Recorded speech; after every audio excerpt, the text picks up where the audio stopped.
Car monopoly की परिभाषा बताया थे सिंपल कि बाजार की वह स्थिति जहां किसी भी वस्तु या सेवा का केवल एक ही विक्रेता या उत्पादकता हो उसे ही हम मोनोपोली यानी कि आपका एकाधिकार बोलते हैं इस बाजार में। हेलो एवरीवन, कैसे हो आप लोग। उम्मीद करते हैं कि आप लोग बहुत अच्छे होंगे और अपने एग्जाम का तैयारी बहुत ही अच्छे तरीके से करते होंगे। आज हम लोगों ने अपलोड किया था अर्थशास्त्र का, जो 12th क्लास के जितने भी बच्चे हैं वह इकोनॉमिक्स का वीडियो बहुत ही ज़्यादा सर्च कर रहे थे यूट्यूब पे, जो उनको मिलता नहीं था।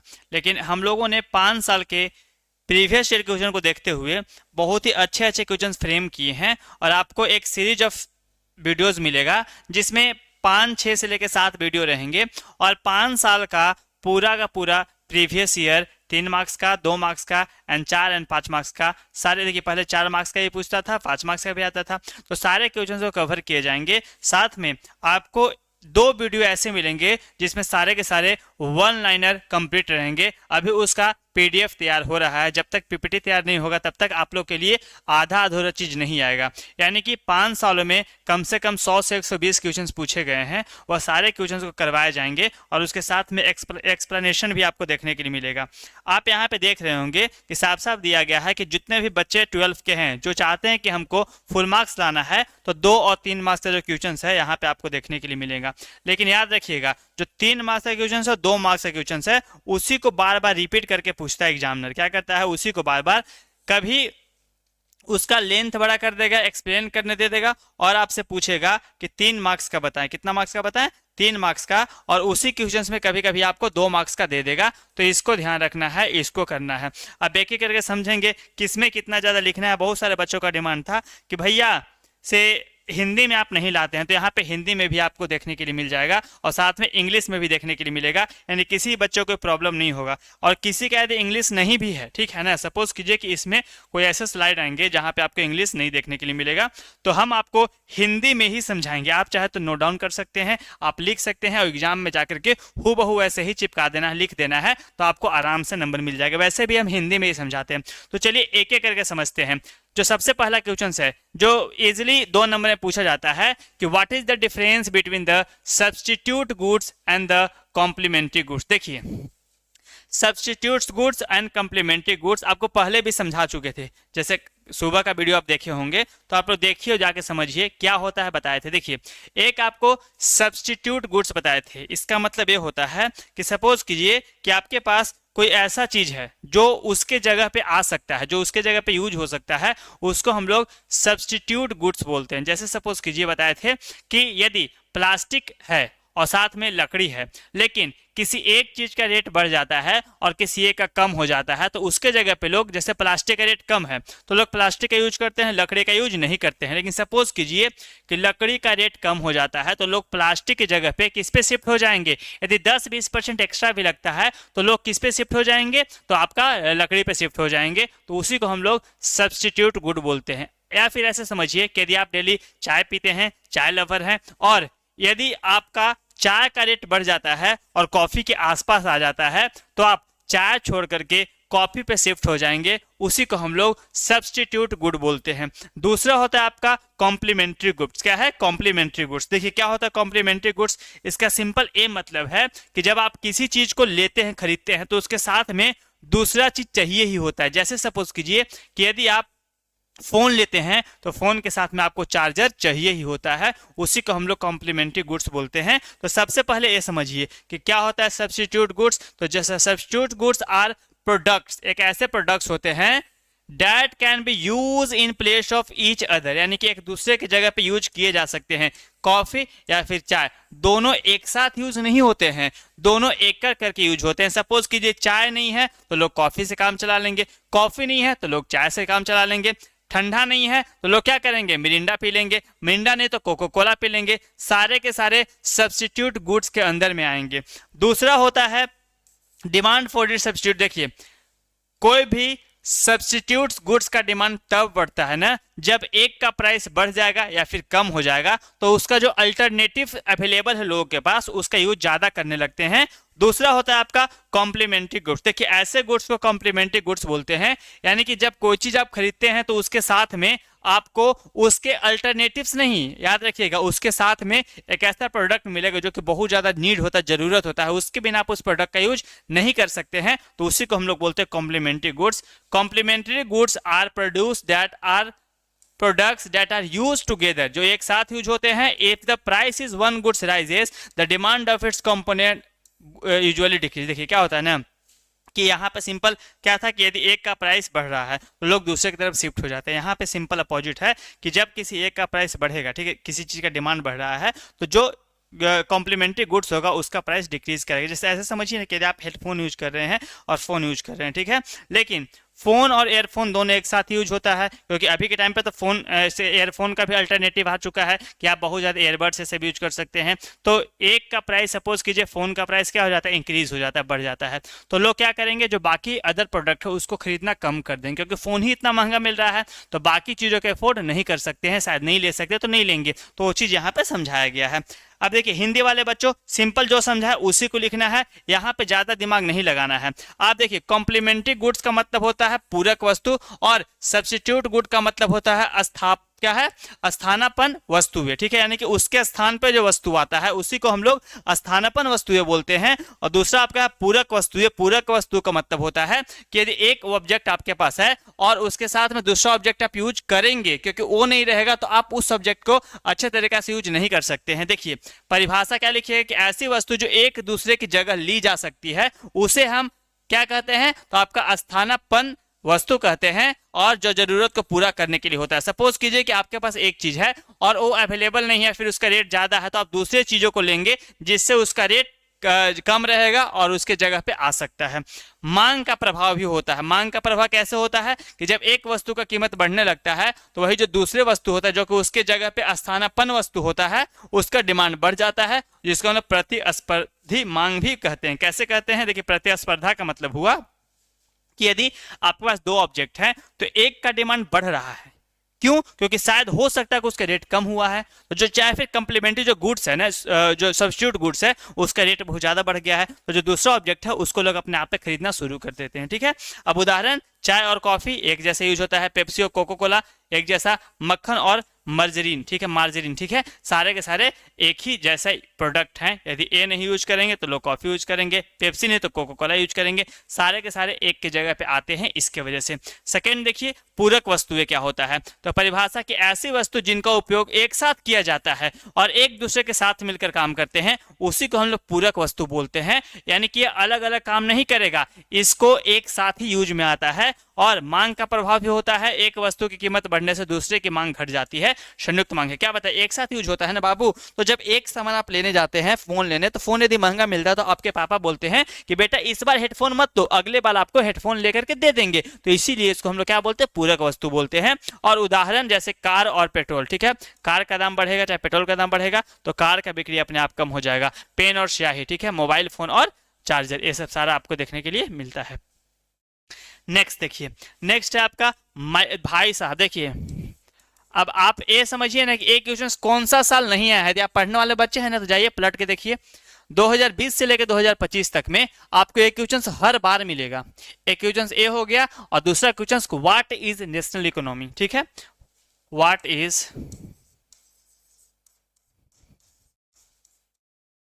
नेशनल इकोनॉमी, ठीक है। एक क्वेश्चन आपको बार बार देखने के लिए मिलेगा, ठीक है, कि होता क्या है नेशनल इकोनॉमी, यानी कि एक क्वेश्चन और दूसरा क्वेश्चन क्या बोले आपको, माइक्रो इकोनॉमिक्स और मैक्रो इकोनॉमी। देखिए नाम से ही पता चल रहा होगा, माइक्रो, माइक्रो का मतलब छोटा होता है, क्या होता है, छोटा लेवल पे, छोटा। पिक्चर देखिए शायद नहीं दिख रहा, छोटा क्या होता है, छोटा होता है, ठीक है। माइक्रो का मतलब क्या होता है, माइक्रो का मतलब माइक्रो का छोटा होता है, और मैक्रो का मतलब बड़ा होता है, क्या होता है, जो बड़ा लेवल पे होता है। यानी कि देखिए माइक्रो इकोनॉमी का सिंपल मतलब हुआ कि जब छोटे लेवल पे काम हो रहा है, छोटे लेवल कहने का मतलब कि यदि आप पेन खरीदते हैं, साबुन खरीदते हैं, खाने वाला सामान खरीदते हैं, यानी अपने देश के अंदर में जो छोटे मोटे चीज़ों का काम करते हैं, छोटे मोटे चीज़ों के खरीद बिक्री करते हैं, तो उसको सारे के सारे हम लोग माइक्रो इकोनॉमी के अंडर में रखते हैं। लेकिन जब बात होता है मैक्रो इकोनॉमी का, तो वह एक वर्ल्ड लेवल पे होता है। वर्ल्ड कहने का मतलब क्या दिया, आप अपने देश से दूसरे देश में किसी सामान को भेजते हैं या फिर खरीदते हैं, यानी एक्सपोर्ट इंपोर्ट करते हैं, तो उसमें सारे के सारे किस में आते हैं, तो मैक्रो इकोनॉमिक्स में आते हैं। और उसमें करेंसीज हो गया, सारे के सारे किस में आएगा, मैक्रो इकोनॉमिक्स में आएगा। और साथ में इन्फ्लेशन, ये सब किस में आएगा, तो मैक्रो इकोनॉमिक्स में देखने के लिए मिलेगा। तो सिंपल हिंदी मीडियम वाले बच्चे भी देख लीजिएगा, और इंग्लिश वाले, मेरे ख्याल से इसका हिंदी आपको यहाँ पे देखने के लिए नहीं मिलेगा, क्योंकि हिंदी लगाया गया था, लेकिन कहीं ना कहीं जो हिंदी था ना, वह अच्छे तरीके से ट्रांसलेट नहीं था, ठीक है। तो इसकी वजह से यहाँ पे बता रहे हैं सिंपल। तो हिंदी वाले बच्चे भी ध्यान से देखिएगा, क्योंकि बार बार आपके एग्जाम में आता है, आपको लिखना पड़ेगा। इस साल भी आएगा, पिछले साल भी आया था, उससे पिछले साल भी आया था। या तो 2 मार्क्स में पूछेगा या फिर 3 मार्क्स में पूछेगा, लेकिन पूछेगा जरूर। इस चीज को आप लिख लीजिए। एक क्वेश्चन जो बोले ना वीवीआई, इसलिए बोले ना बाबू, क्योंकि आप प्रीवियस ईयर देखे होंगे, हम 5 साल के प्रीवियस ईयर डाउनलोड किए हैं, हम उसको अच्छे से एनालाइज किए हैं, देखे हैं, और तब जाके क्वेश्चन बताएं कि बार बार आता है। तो इस बार भी आपको यही क्वेश्चन आएगा, और इतना गारंटी मान लीजिए। तो माइक्रो इकोनॉमिक्स में क्या लिखिएगा कि deals with the individuals economics, यानी अभी बताने कि हर एक व्यक्ति का आय, हर एक व्यक्ति के इकोनॉमी के साथ में काम करता है। और unit such as the consumers हो गया, प्रोड्यूसर्स हो गया, और फर्म्स हो गया, इसमें जो डील करता है ना, उसी के यानी अपने देश के अंदर में छोटे मोटे काम होते हैं, यानी किसी कंपनी के साथ में, किसी लोगों के साथ में, या फिर छोटे मोटे बिजनेसेस करते हैं, तो सारे के सारे किसमें आते हैं, तो माइक्रो इकोनॉमिक्स आते हैं। It uses the method of partial equilibrium. देखिए ये मेनली पार्शियली काम करता है, यानी कि एक हॉल, यानी कि पूरे के पूरे लेवल पे काम नहीं करता। जैसे कि आपको बोले कि मैन्युफैक्चरिंग इंडस्ट्री है, तो क्या सारे मैन्युफैक्चरिंग इंडस्ट्री किसी एक कंट्रोल में होंगे? नहीं, बहुत सारे लोग मिलजुल के काम करते हैं। इसी वजह से इसको हम लोग किस में रखते हैं, तो माइक्रो इकोनॉमिक्स में रखते हैं। Some of the important micro economics variables are price. बताया था ना कि प्राइस जो होता है, देखिए आप किस लेवल पे काम कर रहे हैं, इंडिविजुअल लेवल पे काम कर रहे हैं, तो कहीं ना कहीं जो प्राइसेस होगा वह आपको अलग अलग देखने के लिए मिलता होगा। जैसे कभी समोसा खाने आप गए होंगे, तो कहीं पे 5 रुपये समोसा मिलता होगा, कहीं पे 7 रुपये, कहीं पे 10 रुपये समोसा मिलता होगा। तो वही चीज यहाँ पे दिखाया गया है कि जब इंडिविजुअल लेवल पे काम करते हैं, माइक्रो इकोनॉमिक्स में काम करते हैं, तो उसके जो प्राइसेस होता है वह हर एक इंसान के साथ साथ चेंजेस होते रहता है। और इंडिविजुअल के साथ में consumer demands, wages, rent, profit, सबके सब किसके अंडर में आता है, तो माइक्रो इकोनॉमिक्स के अंडर में आता है। सेकेंड आपका है macro economics. A big level पे, बड़े लेवल पे, हॉल लेवल पे, पूरे पूरे वर्ल्ड लेवल पे क्या करता है, काम करता है। It deals with the economy as a whole, पूरे पूरे इकोनॉमी के रूप में। जैसे आपको बोले कि पूरे कोई भी एक सेक्टर ले लिए, तो पूरे पूरे primary sector, secondary sector, tertiary, पूरे पूरे सेक्टर में डील करेगा, उसी को हम लोग क्या बोलते हैं, मैक्रो इकोनॉमिक्स बोलते हैं। It uses the method of general equilibrium, पूरा पूरा जनरली काम करता है। जैसे बोले कि किसी भी चीजें का, जैसे मान ले बोले कि क्या बोलते हैं कि इन्फ्लेशन आ गया, क्या आ गया, यानी किसी चीज के रेट में इंक्रीजमेंट या डिक्रीजमेंट आ गया, तो वह पूरे के पूरे वर्ल्ड में होगा, किसी एक जगह पर नहीं होगा, ठीक है, पूरे पूरे वर्ल्ड में देखने के लिए आपको मिलेगा। या फिर ऐसे समझिए कि जब आप रसिया यूक्रेन का युद्ध देख रहे होंगे, लड़ाई देख रहे होंगे, उस वार में क्या होता है, पेट्रोल का दाम बढ़ जाता है। तो क्या सिर्फ इंडिया में पेट्रोल का दाम बढ़ता है? नहीं, पूरे के पूरे देश में पेट्रोल का दाम बढ़ता है। तो उसी को हम लोग मैक्रो इकोनॉमिक्स के अंडर में बोलते हैं। और क्या है कि some of the important macro economics variables are aggregate demands, यानी जब डिमांड एग्रीगेट मतलब पूरी तरीके से वर्ल्ड में जब डिमांड बढ़ेगा, या फिर एग्रीगेट सप्लाई, पूरे वर्ल्ड में सप्लाई बढ़ेगा, इन्फ्लेशन होगा, अनएम्प्लॉयमेंट होगा, तो पूरे के पूरे मार्केट पे इसका प्रभाव देखने के लिए मिलेगा। यानी कि इससे किसी एक इंडिविजुअल्स को नुकसान नहीं होगा, यानी कि जितने भी लोग हैं वह पूरे हॉल यानी पूरे वर्ल्ड लेवल पे सबको इसका नुकसान देखना पड़ेगा। जैसे सपोज कीजिए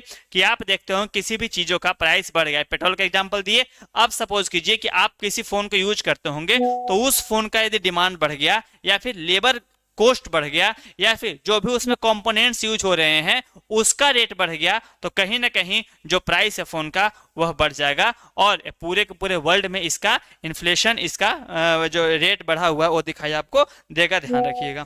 next question, function of money. देखिए ये भी क्वेश्चन बार बार पूछता है कि आखिर मुद्रा का काम क्या है, मुद्रा का रोल क्या है। तो देखिए आप पैसा यूज करते होंगे, तो पैसा का क्या क्या काम आता है। तो देखिए आप 9वां क्लास 10वां क्लास में पढ़े होंगे कि मनी जो है ना वह सबसे पहले मीडियम ऑफ एक्सचेंज है, यानी कि आप पैसा का लेन देन में पैसा का उपयोग करते हैं, किसी भी सामान को खरीदने में किसी भी सामान को बेचने में, और एक करेंसी एक ऐसा मेथड्स होता है, एक ऐसा मीडियम होता है जो सब लोग एक्सेप्ट करता है। क्यों करता है?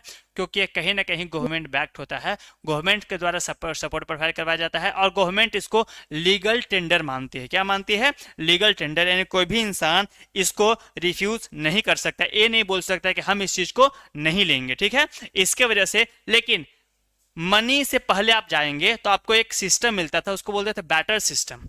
क्या होता था बैटर सिस्टम? तो बैटर सिस्टम का सिंपल मतलब होता था कि जब आपके पास कोई भी ऐसा सामान हो जिसके बदले में आप कुछ दूसरा सामान खरीदना चाहते हो, लेकिन वो इंसान को भी वही सामान चाहिए जो आप बेचना चाहते हो, तो इसको हम लोग डबल कोइंसिडेंस बोलते थे।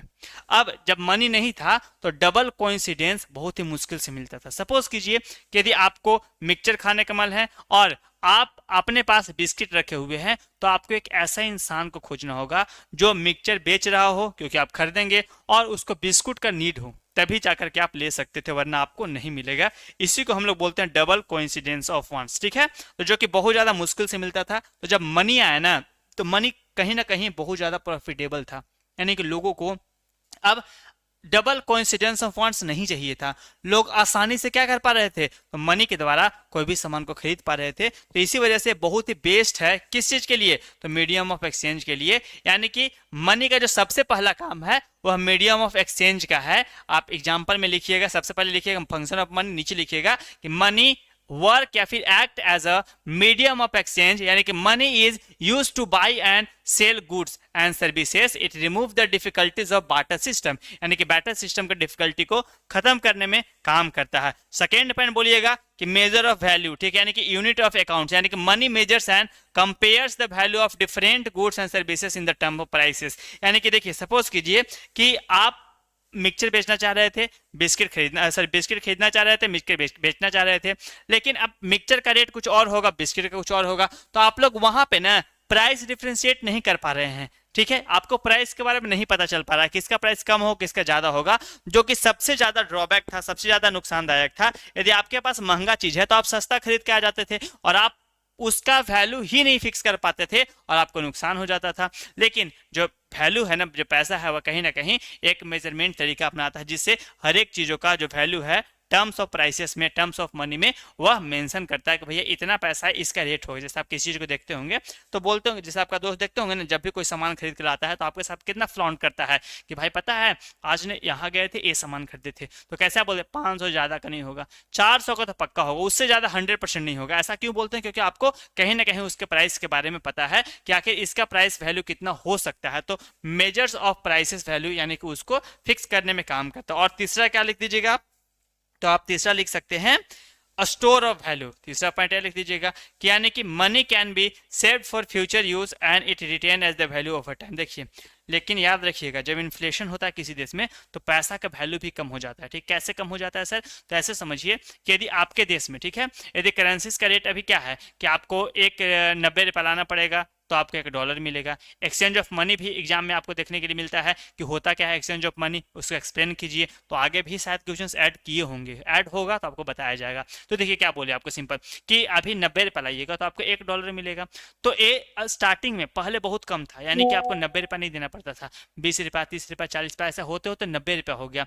तो वही पाकिस्तान का पैसा 200-300 लाइएगा तो आपको $1 मिलेगा। ईरान का पैसा में तो आप कितना भी लेके आ जाइए, आपको 1 रुपया यानी कि $1 भी नहीं मिलेगा। तो ऐसा क्यों होता है? क्योंकि जो पैसा है उसका जो वैल्यू है बहुत ज्यादा कम हो गया है इन्फ्लेशन की वजह से। तो पैसा का कहीं ना कहीं वैल्यू होता है, फ्यूचर यूज के लिए हम लोग बचा के रख सकते हैं, लेकिन उसका वैल्यू भी डिक्रीज होता है। कैसे होता है बता चुके हैं।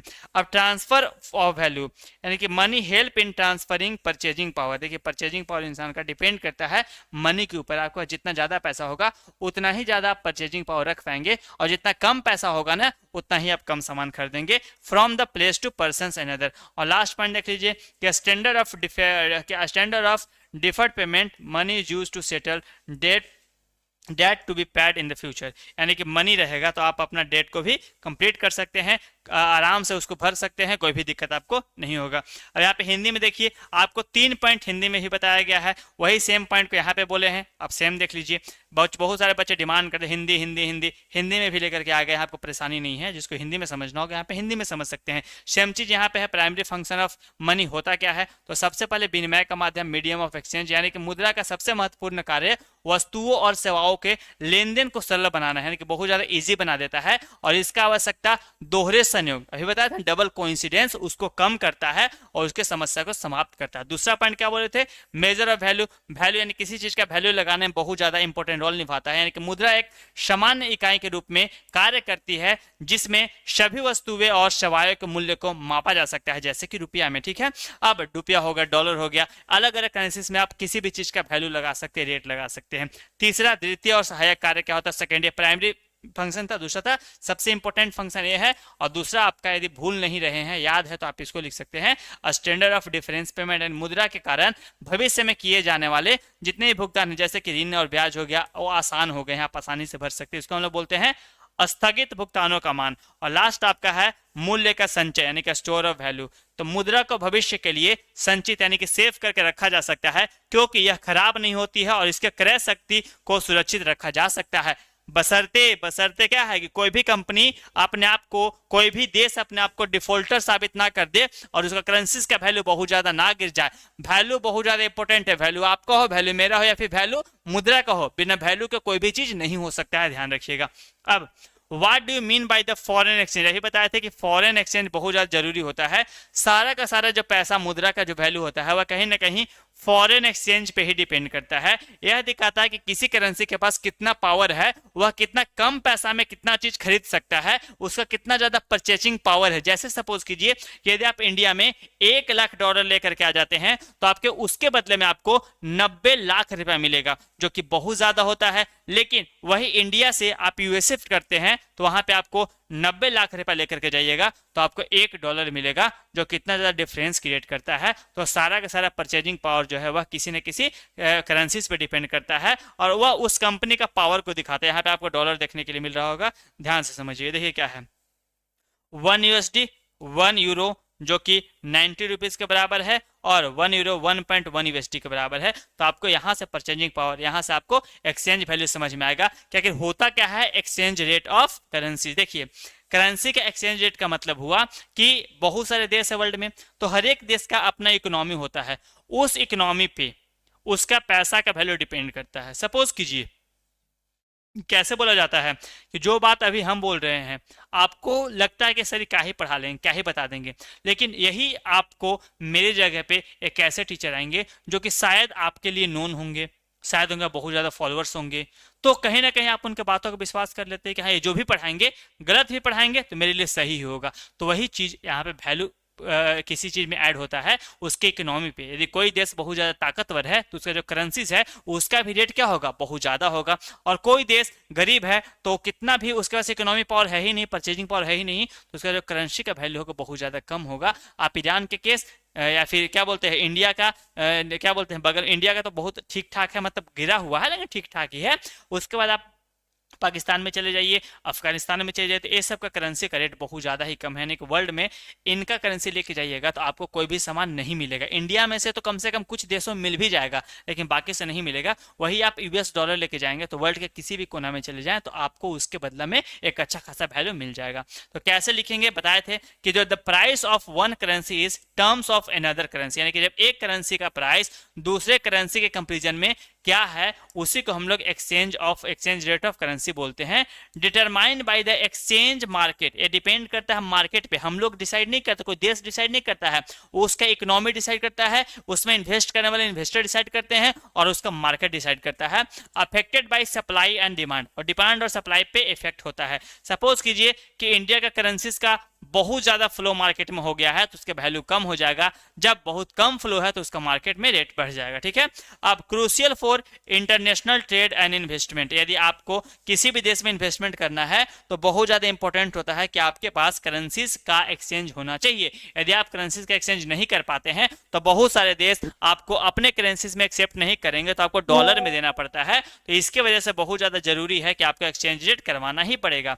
अब देखिए, इसको हिंदी में देख लेते हैं क्या कह दिया गया है। तो विदेशी विनिमय दर में आपका क्या मतलब है। तो सबसे पहले वह दर है जिस पर एक देश की मुद्रा दूसरे देश की मुद्रा में बदला जा सकता है, यानी कि जब अपने देश की मुद्रा चाहे किसी और देश की मुद्रा दूसरे देश की मुद्रा से बदल सकते हैं तो उसी को हम लोग क्या बोलते हैं, एक्सचेंज रेट यानी कि विदेशी विनिमय बोलते हैं। और यह दो मुद्राओं के बीच के विनिमय अनुपात को दर्शाती, जैसे 1 अमेरिकी डॉलर 83 भारतीय, अभी तो 93 हो गया 90 के आसपास, 90 भारतीय रुपये। और यह दर मांग किस पे डिपेंड करता है, मांग पे, क्या डिमांड है, आपूर्ति पे, क्या सप्लाई है, आर्थिक स्थिति, बहुत ज्यादा क्या इकोनॉमिक कंडीशन है, इकोनॉमिक कंडीशन है। ठीक है, कंडीशन है, और केंद्रीय बैंक का जो हस्तक्षेप के आधार पर बदलती रहती है। और सरल शब्दों में यह एक मुद्रा के सापेक्ष दूसरे मुद्रा का मूल्य है, यानी कि आप जब एक मुद्रा को किसी दूसरे मुद्रा के बदले में देते हैं और उसके बदला में जो आपको वैल्यू मिलता है उसी को हम लोग बोलते हैं, जो अंतर्राष्ट्रीय व्यापार और निवेश के लिए महत्वपूर्ण है। यानी कि आपके पास यदि अपना मुद्रा का एक्सचेंज नहीं हो पा रहा है तो आप विदेशी व्यापार नहीं कर पाएंगे और आप अंतर्राष्ट्रीय मार्केट में जाकर के अपने करेंसीज को दिखा नहीं पाएंगे। नेक्स्ट देखिए क्या है, define monopoly, explain 3 condition of monopoly. देखिए मोनोपोली का मतलब क्या होता है, आप लोग पढ़े होंगे ना, पॉलिनोमियल। ठीक है, पॉली का मतलब मैंने बताया थे, उसी तरीके से मोनोपोली, मोनो को मतलब एक होता है, क्या होता है, मोनो का मतलब एक होता है। और किसी भी ऐसे देश चाहे किसी भी ऐसे एरिया में जब किसी एक कंपनी का बहुत ज्यादा इन्फ्लुएंस हो, बाकी कंपनी वहां पे एंटर करने में बहुत ज्यादा प्रॉब्लम फेस करता हो, गवर्नमेंट के द्वारा, कंपनी के द्वारा बहुत सारे टर्म एंड कंडीशंस हो, उसी को हम लोग मोनोपोली बोलते हैं। बस वहां पे एक ही कंपनी टिका हुआ है। जैसे एग्जांपल में समझिए कि यदि आप रेलवेज का बात करते हैं तो रेलवे में आपको सिर्फ और सिर्फ इंडियन रेलवे यानी कि भारत सरकार का जो रेलवे डिपार्टमेंट है वही काम करता है। रेलवे में कभी भी प्राइवेट सेक्टर का एंट्री नहीं हुआ है, उसी को हम लोग क्या बोलते हैं, तो मोनोपोली बोलते हैं। यदि आप स्पेस सेक्टर में देखते हैं तो आपको गिना चुना नाम मिलेगा, बहुत ही कम ऐसे प्राइवेट कंपनी है जो कि इस सेक्टर में इंटर कर चुके हैं, उसको हम लोग मोनोपोली बोलते हैं। यदि आप बात करते हैं एरोप्लेन बनाने के लिए तो आपके एरोप्लेन में भी बहुत सारे कंपनी का नाम याद नहीं होगा, बस 2-3 कंपनी ही सारे के सारे एरोप्लेन फैक्ट्रीज एरोप्लेन को चलाने का काम करते हैं, बनाने का काम, मशीनरी को बनाते हैं, वो सारे के सारे मोनोपोली के अंदर में ही आते हैं। देखिए सारा हिंदी में समझा चुके हैं, अब सिंपल समझते हैं क्या होता है।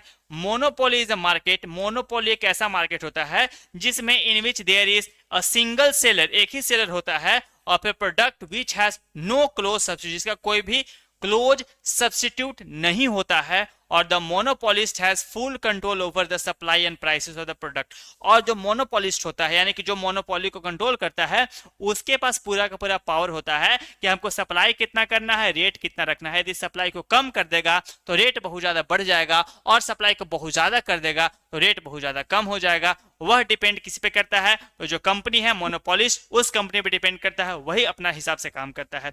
यहाँ पे आपको 3 दिया गया है, क्यों आखिर ऐसा होता है, क्या कंडीशन जिसमें मोनोपोली बन जाता है। तो पहला कंडीशन सिंगल सेलर, दूसरा कंडीशन उसके जैसा कोई भी और सब्स्टिट्यूट ना हो, और तीसरा बैरियर टू एंट्री, उस देश में उसके जैसे कंपनी का आना बहुत ज्यादा टर्म एंड कंडीशन के साथ हो, बहुत ज्यादा रेटेपिज्म हो, उसके वजह से देखने के लिए मिलता है। क्या होता है सिंगल सेलर, तो there is only one firm in which market which supplies the entire output of the product, यानी कि कोई भी एक सेलर सारे के सारे प्रोडक्शन करता है, वही बाहर बेचने का काम करता है, और बाकी कोई भी वहां पे सेलर ना हो। दूसरा पॉइंट, नो क्लोज सब्स्टिट्यूट, यानी कि जो भी प्रोडक्ट सोल्ड किया जा रहा है मोनोपोलिस्ट के द्वारा, उसका सब्स्टिट्यूट, उसके आसपास का सब्स्टिट्यूट कोई भी प्रोडक्ट ना हो, और consumer have no alternative choice, और कंज्यूमर के पास जब कोई भी अल्टरनेटिव चॉइस ना हो तो उसी को हम लोग बोलते हैं कि मोनोपोली बन जाता है। तीसरा बैरियर टू एंट्री, यानी कि जब there is a strong barrier to the entry of new firm such as the legal restrictions, high cost of production, control over man material. देखिए और क्या हो सकता है कि यदि रॉ मटेरियल के रूप में या फिर रॉ मटेरियल जहां से बन रहा है उसे पूरा का पूरा कंट्रोल किसका हो, तो जो आपका मोनोपोलिस्ट है उस कंपनी का हो, या फिर जो गवर्नमेंट चला रही है उसका पूरा का पूरा पावर हो, उसका पूरा रूल रेगुलेशंस अपने हिसाब से हो, तो कहीं ना कहीं मोनोपोलिस्ट नहीं हो पाएगा और मोनोपोलिस्ट गवर्नमेंट रहेगा और वहां पे कोई भी कंपनी इंटर नहीं कर पाएगा। नेक्स्ट देखिए, एकाधिकार मोनोपोली की परिभाषा बताया थे सिंपल कि बाजार की वह स्थिति जहां किसी भी वस्तु या सेवा का केवल एक ही विक्रेता या उत्पादकता हो, उसे ही हम मोनोपोली यानी कि आपका एकाधिकार बोलते हैं। इस बाजार में इस वस्तु के अन्य कोई प्रतिस्पर्धा नहीं, प्रतिस्पर्धा कंपटीशन, कोई भी कंपटीशन नहीं होता है, सिर्फ एक ही कंपनी रहेगा, वही कंपनी सारा का सारा काम करेगा, वही कंपनी सब कुछ करने का काम करेगा, उसी को हम लोग मोनोपोली बोलते हैं। जिसमें विक्रेता का वस्तु की आपूर्ति यानी सप्लाई और कीमत प्राइसेस पे पूर्ण नियंत्रण होता है। एकाधिकार मोनोपोली ही बाजार की कीमत निर्धारित करती है और एकमात्र विक्रेता के लिए आपको बड़ी संख्या में खरीदार यानी कि single seller and large number of buyers. देखिए, बाजार में वस्तु का उत्पादन करने वाला या बेचने वाला केवल एक ही फर्म हो और उसको खरीदने वाला बहुत सारे लोग हो और वो सारे के सारे एकाधिकार फर्म ही उद्योग का काम करते हो, इंडस्ट्री का कंट्रोल हो और खरीदार बहुत ज्यादा हो, और लेकिन किसी भी अन्य विकल्प में ना हो, यानी कि सिर्फ और सिर्फ वही सामान को खरीदे, उसी को हम लोग बोलते हैं कि मोनोपोली है, एकाधिकार है और एक विक्रेता से उत्पादन खरीदने के लिए मजबूर होते हैं। अब लोगों के पास कोई ऑप्शन नहीं होता है तो लोग क्या करेंगे, वही सामान खरीदेंगे, बाकी चीज नहीं खरीद सकते। जैसे ऐसे समझिए कि आपको अभी के टाइम पे आपको 3 नेटवर्क मुश्किल से इंडिया में मिलते हैं। पहला कौन सा मिलता है, एयरटेल, दूसरा जियो और तीसरा कौन सा है आपका, तो बीएसएनएल या फिर आप वोडाफोन आइडिया मान लीजिए, जिसका नामो निशान तो खत्म ही हो गया था। वह सरकार मोनोपोली ना होने की वजह से कि एक देश में किसी एक जियो का ही पूरा पूरा कंट्रोल ना हो जाए, इसके वजह से क्या किया गया, तो आपको एयरटेल को जिंदा रखा गया, साथ में वीआई को और बीएसएनएल को फिर से जिंदा किया गया, क्योंकि किसी भी देश में मोनोपोली एकाधिकार होना बहुत ज्यादा खतरा का निशानी है, क्योंकि वह जब चाहेगा तब इस देश की अर्थव्यवस्था को हिला सकता है, खराब कर सकता है, बर्बाद कर सकता है। इसी वजह से किसी भी देश में, किसी भी मार्केट में, किसी भी इकोनॉमी में मोनोपोली एकाधिकार होना बहुत ज्यादा खतरा का संकेत होता है। नेक्स्ट देखिए, अरे भैया शेयर ओवर कर दिया कीजिए, आप लोग अपने दोस्तों के साथ जरूर शेयर किया कीजिए, ठीक है।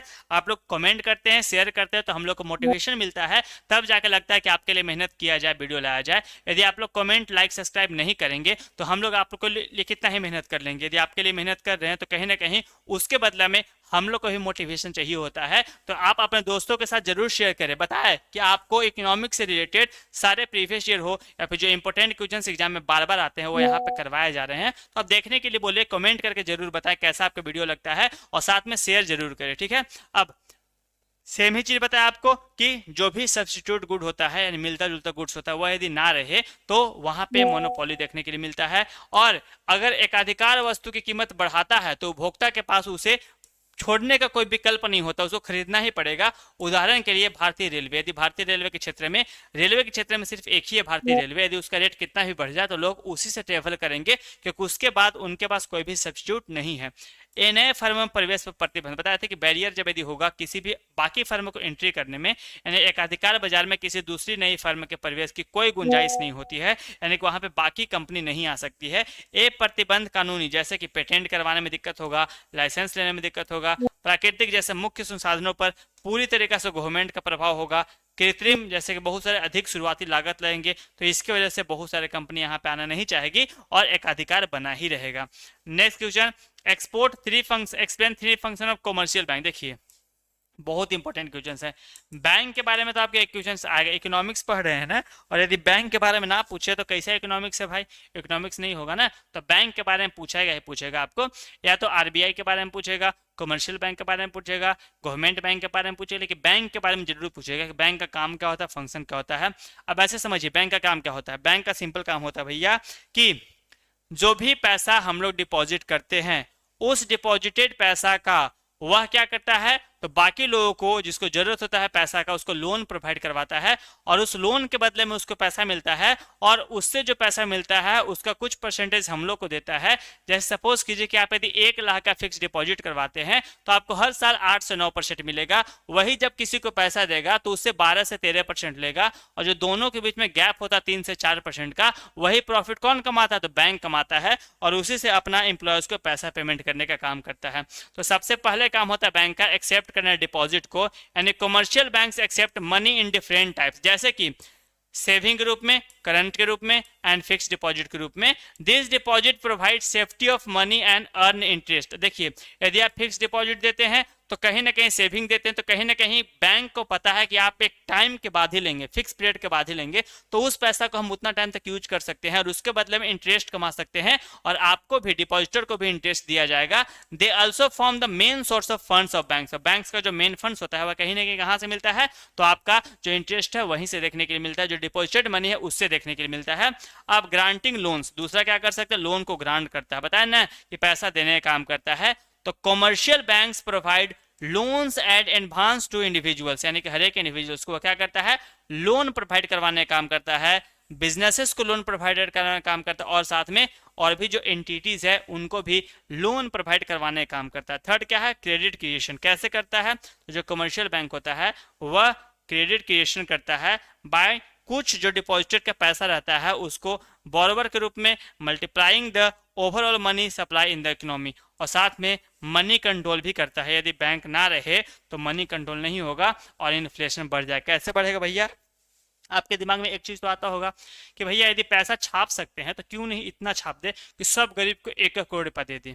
ऐसा हो सकता है, मन में आपको विचार आता होगा आखिर गरीब लोग क्यों हैं, सबको 1-1 करोड़ रुपया दे देते हैं। तो ऐसे समझिए कि यदि सबको 1-1 करोड़ रुपया मिल जाएगा तो जो गरीब इंसान काम कर रहा है, कहीं ना कहीं काम करने जा रहा है, फैक्ट्रीज में अलग अलग जगह पे, वह क्या काम करने जाएगा, नहीं जाएगा। तो जब वो काम करने नहीं जाएगा तो उसके बदला में कौन काम करने जाएगा, तो बाकी लोग काम करने जाएंगे जिसको नीड होगा, उसको भी तो 1-1 करोड़ रुपया आप दे रहे हैं तो वो भी काम करने नहीं जाएगा। तो कहीं ना कहीं जो इंसान काम करने जाता था, खेत में काम करने जाता था, फैक्ट्रीज में काम करने जाता तो बिल्कुल भी काम करने नहीं जाएगा और पूरा का पूरा देश का इकोनॉमी खत्म हो जाएगा। और जो उसको पैसा मिलेगा उस पैसा से क्या करेगा, सामान खरीदेगा। लेकिन जब वह प्रोडक्शन किया ही नहीं है तो उसको तेल कहाँ से मिलेगा, उसको फैक्ट्री से जो सामान बनता है वो कहाँ से मिलेगा, अनाज कहाँ से उगेगा, पानी कहाँ से आएगा। तो कहीं ना कहीं इतना ज़्यादा दिक्कत हो जाए कि बाकी चीज़ों का रेट बहुत ज़्यादा बढ़ जाएगा और जो उसका 1 करोड़ था ना उसमें कुछ भी नहीं खरीद पाएगा। ठीक है, इसी वजह से इकोनॉमी को कंट्रोल करने का भी काम कौन करता है, बैंक करता है। यदि बैंक बहुत ज़्यादा मात्रा में पैसा छाप देगा तो कहीं ना कहीं उस देश का इन्फ्लेशन बहुत ज़्यादा बढ़ जाएगा और देश का अर्थव्यवस्था पूरी तरीके से बर्बाद हो जाएगा। ठीक है, तो वही सेम चीज़ यहाँ पे है कि जमा स्वीकार करना, पहला जो भी क्या है पता नहीं क्या है, एक्सेप्टिंग डिपॉजिट एक्सेप्ट करता है, यानी कि बैंक लोगों और व्यापारियों से पैसा जमा करता है और उस पैसा को क्या करता है, उसको लोन के रूप में सुरक्षित रखता है, फिर साथ में लोन के रूप में देता है, जिससे ब्याज कमा करके उसको ब्याज के रूप में भी वापस देता है। ऋण और अग्रिम प्रदान करना, यानी कि यह मेनली क्या करता है, तो लोन ग्रांट करता है, लोगों को लोन देने का काम करता है, उसके बदला में कुछ ना कुछ पैसा लेता है और साथ में शिक्षा के लिए लोन मिलता है, होम लोन मिलता है और व्यापारियों को बिजनेस लोन मिलता है। भुगतान सेवाएं और साख निर्माण, यानी कि आपको पेमेंट सर्विस और क्रेडिट क्रिएशन का भी काम करता है, जैसे कि चेक के रूप में, डेबिट कार्ड के रूप में और क्रेडिट कार्ड के रूप में आपको अलग अलग तरीका से पैसा देने का काम करता है। और लास्ट आपको क्रेडिट क्रिएशन, जहां बैंक जमाओं से धन उधार देकर अर्थव्यवस्था में पैसे की आपूर्ति बढ़ाते हैं, जिससे आर्थिक गतिविधियां चलती रहती है। यदि ये काम नहीं करेगा तो आपका आर्थिक गतिविधि नहीं चलेगा। यहाँ पे आपको 6 से 7 मोस्ट इंपोर्टेंट क्वेश्चंस देखने के लिए मिले होंगे जो कि प्रीवियस ईयर में पूछे जाते हैं। यदि आप यहां तक वीडियो देख लिए हैं तो आप एक बहुत ही प्यारा सा कमेंट करें, सब्सक्राइब करें और कम से कम अपने 2-3 दोस्तों के साथ जरूर शेयर करें। ठीक है, और ज़्यादा से ज़्यादा हमको मोटिवेशन दे, जिससे आपके लिए और भी बेहतरीन वीडियो आते रहेगा और भी अच्छे अच्छे वीडियो लाएंगे, जिसके बाद आपको इकोनॉमिक्स में कोई भी डाउट नहीं आएगा, पूरे तरीके से कंप्लीट हो जाएगा। और जो भी बच्चे जैकपॉट का तैयारी कर रहे हैं आपको यहाँ पे संपूर्ण वीडियो, कंप्लीट वीडियो इकोनॉमिक्स का मिलेगा। यदि यहाँ तक वीडियो देखे हैं तो प्लीज़ लाइक, सब्सक्राइब और कमेंट करना बिल्कुल ना भूलें।